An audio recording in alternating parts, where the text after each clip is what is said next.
Смеется народ.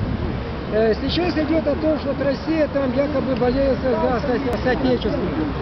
Никакой боли у России нет. Мы живем здесь, вот на этой земле. Я сам русский. Я родился в Рязанской области. С 1976 года проживаю тут в Донбассе. В 1989 году возглавил председателем Стачной комиссии. Уже 24 в Москве меня избрали председателем Объединенного Стачного комитета всего Советского Союза. Когда я одержал величайшую победу, дипломатическую победу в Кремле, и над правительством как Советского Союза, так и над ЦК КПСС и генеральным секретарем Михаилом Горбачевым. Суть не в этом. Вот тогда я был один, единственный. Сейчас вы можете собираться, можете изъяснять свои позиции.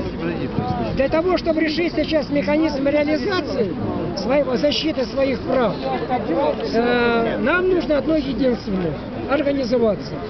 Сейчас представили у нас 9 районов. Вот с 9 раз каждого района должно быть 3 представителя. Так, вы уже повторяете. Послушайте меня, не торопитесь.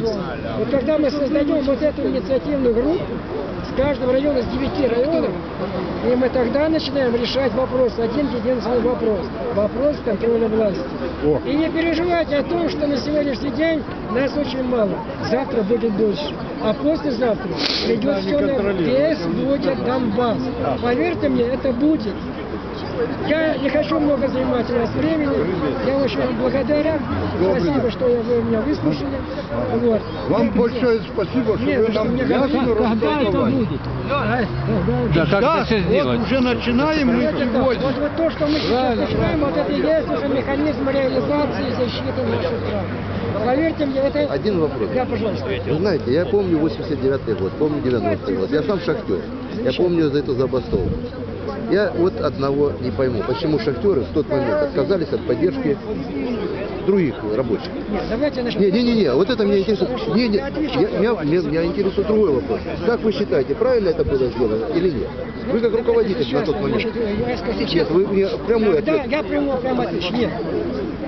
Нет? Объясню, Вот с этого надо было начинать. Давайте, ребята, тогда собрались, когда были на площади, были сотни, миллион шахтеров. Я отвечал, взял тогда, дал клятву перед всеми шахтерами всего Советского Союза. Я отвечал за жизнь и здоровье как детей, их семей, как за жизнь шахтеров, которые были находились здесь. Я не хочу рассказывать, тогда были подняты здесь, но в ответственном районе Ростова были уже штурмовые отряды Комитета государственной безопасности.